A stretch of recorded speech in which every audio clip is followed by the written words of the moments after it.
depan ada seminar khusus untuk istri pelayan-pelayan misi.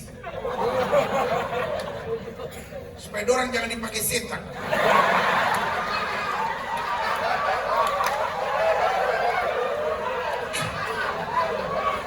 Bos gini. Saya ini penginjil lumayan. Apalagi kita kan penginjil yang khotbahnya kan di lapangan loh.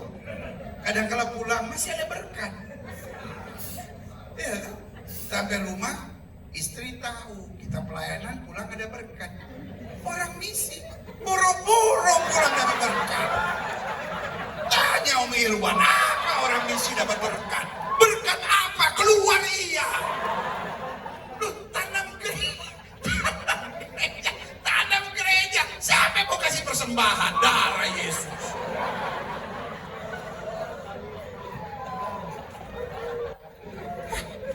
Coba. Kembali. Panjang nih urusannya. Coba deh. Bagaimana akan kubalas kepada Tuhan segala kebajikan kepada? Aku akan mengangkat piala keselamatan dan akan apa? Menyerukan nama Tuhan. Akan membayar nasarku kepada Tuhan di depan rumahnya. Coba ayat 15. Orang selalu mencabut ayat ini untuk ibadah penutupan peti.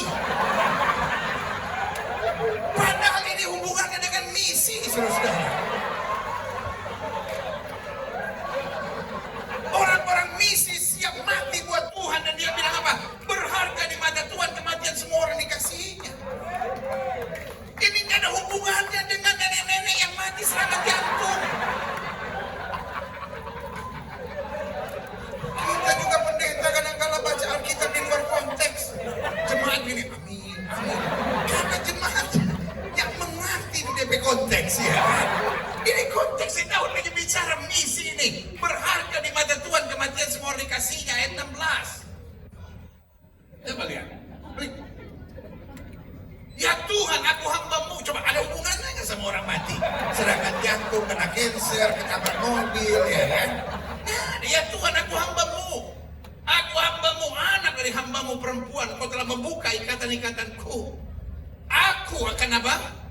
Mempersembahkan korban syukur kepadamu dan akan menyerukan apa? Nama Tuhan. I will testify the Lord. Saya akan menceritakan perbuatan Tuhan. Saya akan meninggikan nama Tuhan. Aku akan membuat banyak orang mengenal tentang kebaikan-kebaikan Tuhan dalam hidupku. Bukankah itu perbuatan misi yang ada dalam hati Daud? Bukan bagaimana saya bisa menjadi lebih hebat, lebih dahsyat, lebih luar biasa, lebih dihormati. Tapi bagaimana saya dapat menceritakan kepada lebih banyak orang tentang perbuatan Allah yang dahsyat dan luar biasa. Yang setuju katakan amin.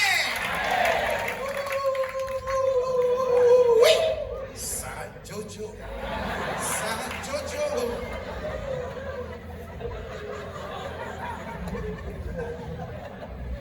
Pulang dari sini semua ada api. Haleluya. Klik. Aha. Ladang Tuhan sedang kehilangan pelayan-pelayan Tuhan berhati misi. Sorry saya pakai istilah ini. Ladang Tuhan sedang dipenuhi pelayan-pelayan Tuhan yang sibuk dengan kompetisi. Gereja siapa yang lebih hebat? Sound system gereja siapa yang lebih canggih? Jaket pendeta siapa yang lebih tinggi?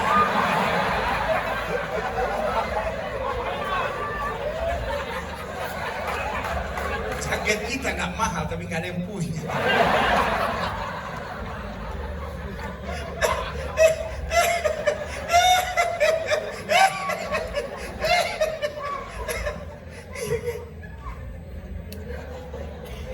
Gereja sedang sibuk dengan kompetisi. Dan kalau kalah kompetisi, mulai saling menyerang. Kenapa 40 tahun yang lalu GBI nggak pernah diomongin orang? Karena belum diperhitungkan. Departemen misi Gereja Betel Indonesia belum berdiri.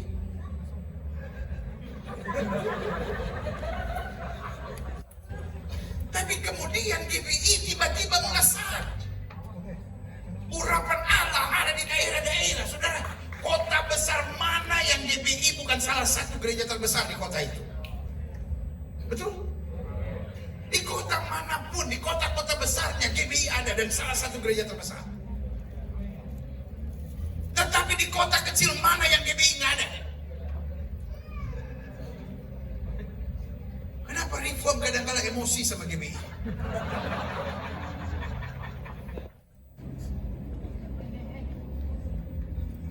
Kenapa gereja-gereja tertentu kalau ngomong tentang GBI itu kayak udah gereja yang sesatnya minta ampun? Karena tulus? No, I think not. Saya nggak pikir itu karena tulus. Mereka semua berteriak, oh karena kita mau meluruskan ajaran. Terus kenapa? GBI sesat semua. Terus GBI nggak ada komisi pengajarannya. Terus GBI nggak ada komisi etiknya. Terus GBI tidak ada doktor-doktor teologianya hebat-hebat. Kau mau ajarkan GBI apa yang harus kami percayai? Bahasa saya bilang kampungan. Bahasa Inggrisnya bilang religiousan.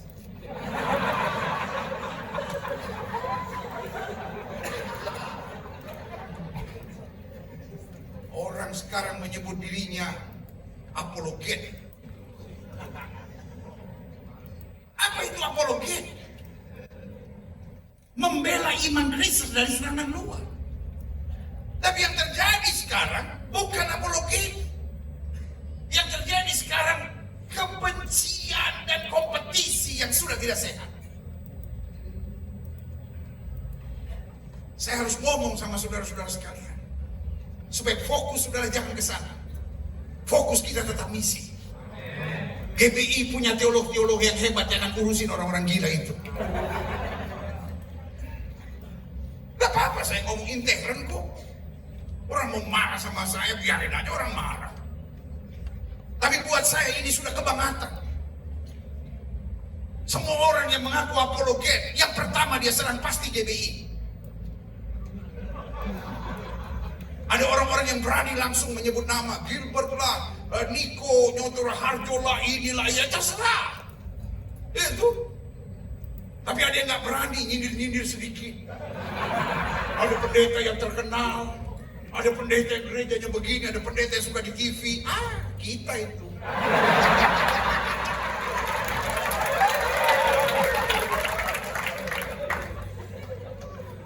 Tapi kita nggak punya waktu untuk berdebat sama orang-orang stres. Kita nggak punya waktu dan kita nggak mau sediakan waktu untuk berdebat dengan orang-orang yang sedang sibuk dengan kompetisi. Kita tetap di ladang misi dan mengerjakan sesuatu buat jiwa mereka. Sebagai rekan sahabat di ladang PI dan misi, izinkan saya mengingatkan kawan-kawan, rekan-rekan yang saya kasih dalam kasih Kristus. Jangan sibuk dengan kompetisi mereka, jangan terpancing dengan itu. Karena kebenaran tidak butuh klarifikasi. Sama-sama bilang sama saya, kebenaran tidak butuh klarifikasi. Amin. Saudara-saudara yang mengikuti melalui YouTube, ketik di situ, kebenaran tidak membutuhkan klarifikasi. Karena gini, haters will always hate. Orang-orang yang penuh kebencian akan tetap membenci. Tapi orang yang rindu diberkati gak peduli dengan klarifikasi dan tidak membutuhkan klarifikasi. Tahukah saudara, gereja-gereja besar yang ada di kota-kota besar pasti di dalamnya ada GBI. Semua kota, 10 besar gereja terbesar di kota itu pasti ada GBI. Tapi di kota-kota kecil, di pedalaman-pedalaman yang jin aja gak mau buang anak ke sana, GBI ada. Betul. Dari Departemen PI dan Misi kita belajar. Tempat-tempat yang jin mau buang anak aja malas di situ. Kan orang suka bilang, itu tempat jin buang anak. Tempat di mana GBI ada, kadang-kadang jin malas buang anak di situ. Mungkin dia buang mertuanya di situ.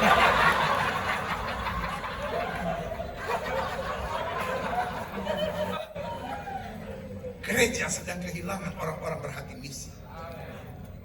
Gereja dipenuhi dengan orang-orang yang Bahasa saya bilang saya siap. Tersinggung, kecewa, berkompetisi, cari-cari gara-gara, sama-sama bilang saya tidak mau terpancing. Itu bukan ladang saya. Ladang kita penginjilan, ladang kita jiwa-jiwa. Setuju katakan amin. Nah saya catat, ini sangat berbahaya. Kalau kita terpancing untuk berkompetisi, ini bahaya. Klik, saya catat di sini. Aha. Bagaimana ciri-ciri pelayan Tuhan yang berhati misi? Malam hari ini, kalau saya boleh bagi 4 kunci penting supaya kita pulang dengan hati misi. Yang pertama, ciri pelayan Tuhan yang berhati misi. Hati misi mulai dari merasakan kebaikan Tuhan. Kenapa kita gak pusing difitnah orang? Kenapa kita gak pusing diomongin orang? Makanya saya gak percaya. Makanya saya gak percaya orang Indonesia ini orang yang paling susah mengakui kesalahan. Contoh, saya pernah ngalamin menggigit lidah sendiri. Terus kita bilang apa?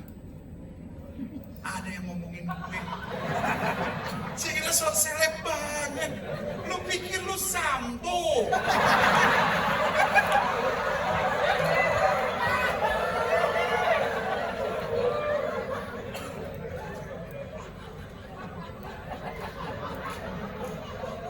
Ini ya, kalau setiap kali kita diomongin orang, lidah kita kegigit. Lidah saya udah putus.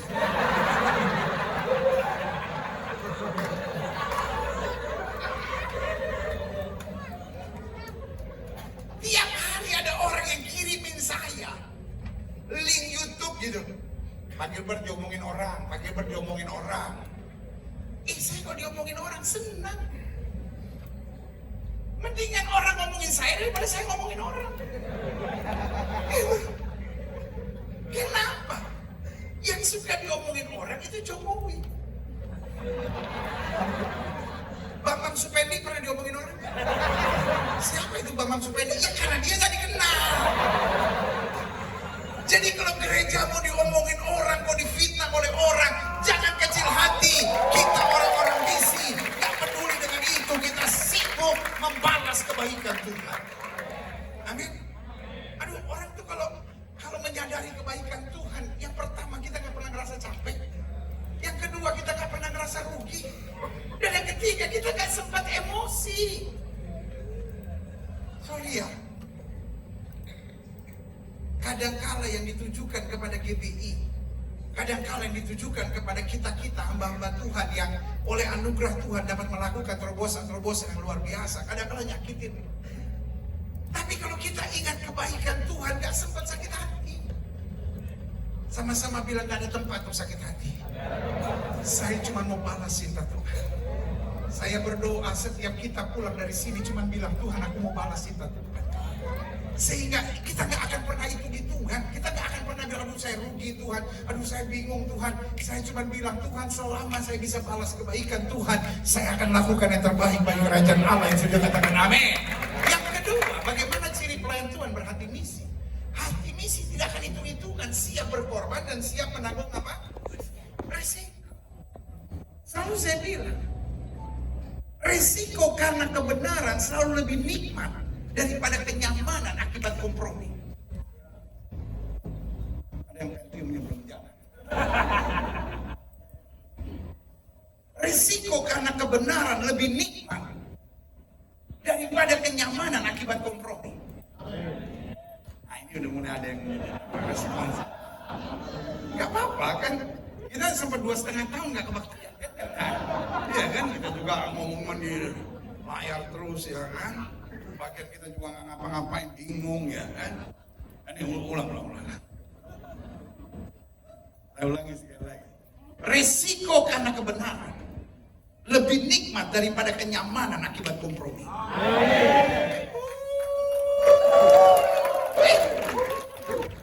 Makanya saya bilang, kalau saya pakai bahasa keseharian saya, orang misi adalah orang yang suka cari gara-gara. Kalau saudara senang dengan kemapanan, I don't think you have a heart of mission. Yesus adalah Tuhan yang cari gara-gara. Dia udah enak-enak di surga, dia pergi turun.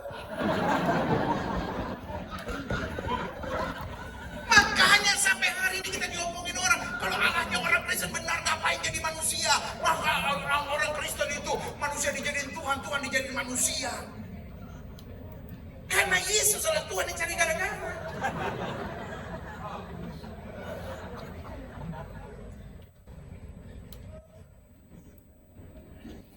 Ada wanita diseret. Kok pikir di anjing mati ke apa? Diseret. Guru menurut hukum Musa dia lempar batu sampai mati. Yesus cari gara-gara. Seandainya Yesus nggak mau cari gara-gara, ini udah bahagia juga.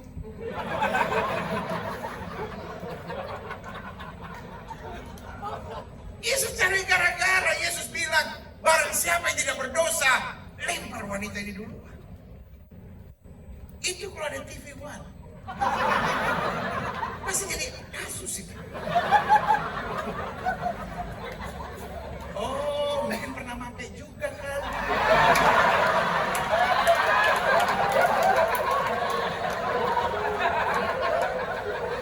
Folks, saya cuma mau bilang, kalau kita berkarya buat Tuhan, fitnahan segala macam yang gak masuk akal pun akan ditimpakan pada saudara. Tapi kalau we are ready, kita gak gentar untuk hal-hal bodoh seperti itu. We are busy with focusing on God's will. Kita sibuk dengan memusatkan hati pada kehendak Tuhan. Sama-sama bilang, saya harus cari gara-gara. Bilang sama sebelah saudara, tapi jangan ribet. Kita harus cari gara-gara, tapi jangan ribet, saudara. Apapun resikonya kita tahu selama saya ada di jalan kebenaran, tidak mungkin saya dipermalukan Tuhan. Singa-singa muda boleh merana kelaparan, tapi orang yang berharap kepada Tuhan tidak pernah kekurangan sesuatu yang baik, berikan tepuk tangan yang meriah. Yang ketiga, bagaimana ciri pelayan Tuhan berhati misi? Hati misi fokusnya hanya menyerukan nama dan kuasa Tuhan. Orang-orang visi, orang-orang misi tidak akan berdebat soal teologi.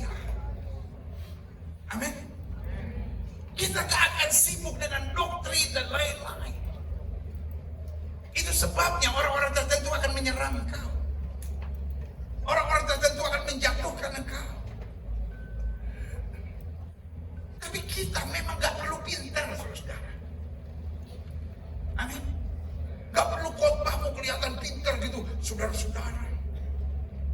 Max Brunner berkata, sudah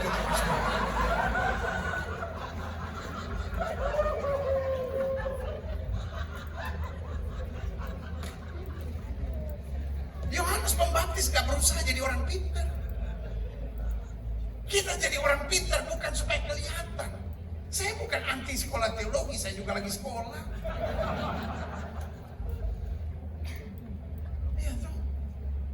Tapi sekolah bukan untuk tunjuk jago, kata orang Manado bilang. Sekolah hanya untuk membuat kita bertanggung jawab dengan apapun yang kita percayai dalam hidup. Amin. Tapi nggak usah kasih keluar usus-usus semua. Alkitab berkata, to preach the simplicity of the gospel. Para orang-orang yang hati misi, dia bicara sederhana. Tapi kalau dia tumpang tangan buat orang sakit disembuhkan. GBI, kebanyakan orang pintar. Tapi gara-gara kepintaran, akhirnya tumpang tangan buat orang takut. GBI harus kembali pada api kuasa kesembuhan, kuasa kemuliaan, kuasa mujizat Tuhan. Biarin orang bilang, GBI aneh, biarin. Tapi kalau dia kena cancer, dia cari pendeta GBI. Kalau dia kerasukan setan, dia cari pendeta GBI. Karena kalau dia cari pendeta lain cuma berdoa, Bapak, saudara kami ini kerasukan setan-setan. Kirimlah pasukan malaikatmu mengusir setan-setan ini. Amin. Setannya lari. Karena nama Yesus. Tetapi ada tempo dah. 3 hari kemudian baru lepas. Padahal itu yang dipanggil udah Epurus. Yang dipanggil udah Bishop. Itu. Kalau GBI gak usah cari gembalanya bahkan. Pengerja aja.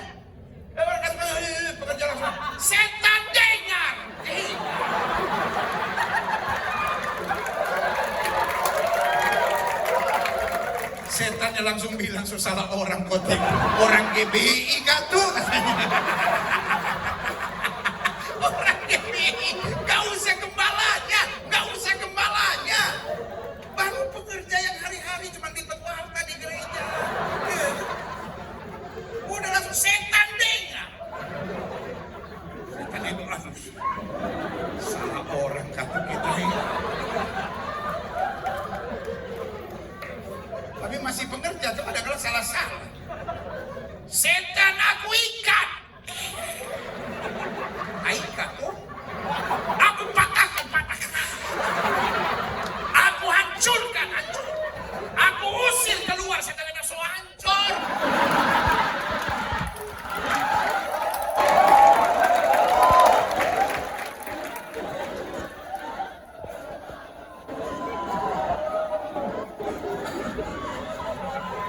Rekan-rekan misi yang saya cintai dalam kasih Kristus, mari kita kembalikan urapan kuasa kesembuhan dan mujizat di gereja kita masing-masing. Modalnya orang misi apa? Ilmu, kuasa. 2000 years ago, 2000 tahun yang lalu waktu gereja berdiri, nggak ada sekolah teologi. Saya nggak bilang sekolah teologi nggak penting. Nggak ada WhatsApp, nggak ada Facebook. Sekarang kita bisa khotbah di Facebook, bisa live YouTube. Waktu itu nggak ada. Tetapi dalam waktu nggak lama, seluruh Asia mendengar Injil. Bukan karena kepintaran, bukan karena strategi, tetapi kuasa. Sekarang kita punya semua, but I'm afraid kita kehilangan kuasa. Saya berdoa supaya Rakernas misi ini minimal membawa setiap kita hati untuk berkata, Tuhan, aku percaya pelayananku diurapi oleh kuasa. Mari pesan kita semakin simpel. Khotbah-khotbah kita jangan tambah rumit.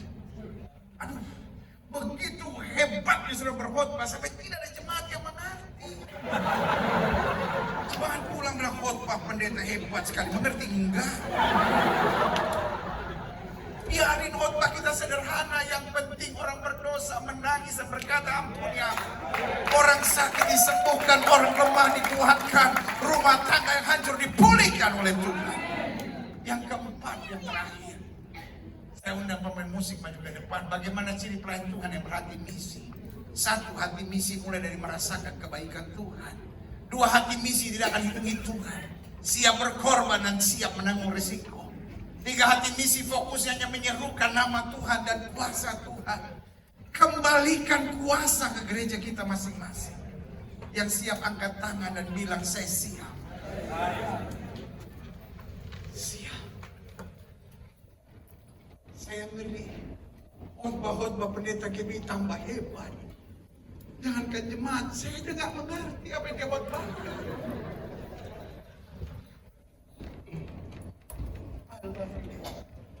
Saya melihat saudara, saya lihat tim yang tangguh, tim yang siap kembalikan GBI pada gereja di mana kemuliaan Tuhan dinyatakan. Dan yang keempat, yang terakhir, hati misi selalu menghargai panggilan orang lain dan siap bekerja sama. Kalau kita ribut terus sama orang, kita tuh gesekan terus sama orang, merasa diri yang paling hebat, paling jago. Di hati sudah bukan hati misi, hati sudah hati bos. Hati misi itu hati hamba. Tugas saya menangkan jiwa. Ada yang tugasnya untuk pemberitaan, ada yang tugasnya untuk pengembalaan, ada yang tugasnya untuk ini. Sehingga orang-orang yang punya hati misi selalu menghargai orang lain. Kita hanya ketemu 3 orang. Ada orang-orang di atas kita, lebih pintar, lebih pengalaman, lebih tua dari kita, lebih senior dari kita, lebih berhasil dari kita. Yang kedua, ada orang-orang di samping kita, orang-orang yang seumur sama kita, orang-orang yang sekarya sama kita. Lalu yang ketiga, ada orang-orang di bawah kita, orang-orang mungkin lebih muda dari kita, orang-orang yang tidak seberuntung kita, orang-orang yang mungkin pendidikannya lebih rendah dari kita. Jika ada orang di atas kita, dia bukan malaikat, dia punya kekurangan. Tetapi kalau ada orang di atas kita, hargai. Amin. Ada orang-orang di samping kita, ajak gandengan tangan. Ada orang-orang di bawah kita, angkat. Maka kita jadi tim yang kuat. Tapi yang terjadi sekarang, kita lihat ada orang di atas kita, kita jatuhin. Ada orang di samping kita, kita sikut. Ada orang di bawah kita, kita injek, saudara. Itu ciri orang bodoh. Orang yang berhati misi. Dia menghargai orang lain. Bayangkan, Daud disikat habis sama Saul. Tapi ketika ada kesempatan untuk membalas, dia bilang apa? Aku tidak akan menjamah orang yang Tuhan berhati. Hatinya hati yang bergandengan tangan. Saya percaya orang-orang misi ketika kembali ke tempatnya masing-masing, dia bergandengan tangan dengan GBI yang lain. Dia bergandengan tangan dengan sesama gereja-gereja yang mungkin bukan alirannya sama.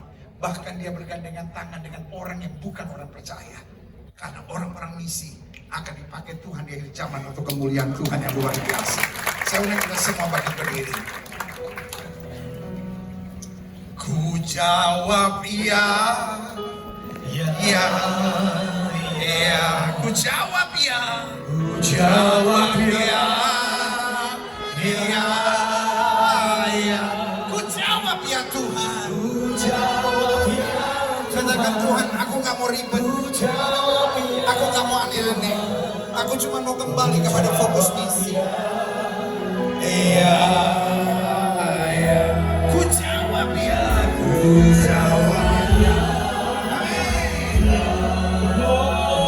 Ku jawab ya, ku jawab ya. Iya, iya. Ku jawab ya Tuhan, ku jawab ya Tuhan. Ku jawab ya Tuhan, ku jawab ya, ku jawab ya.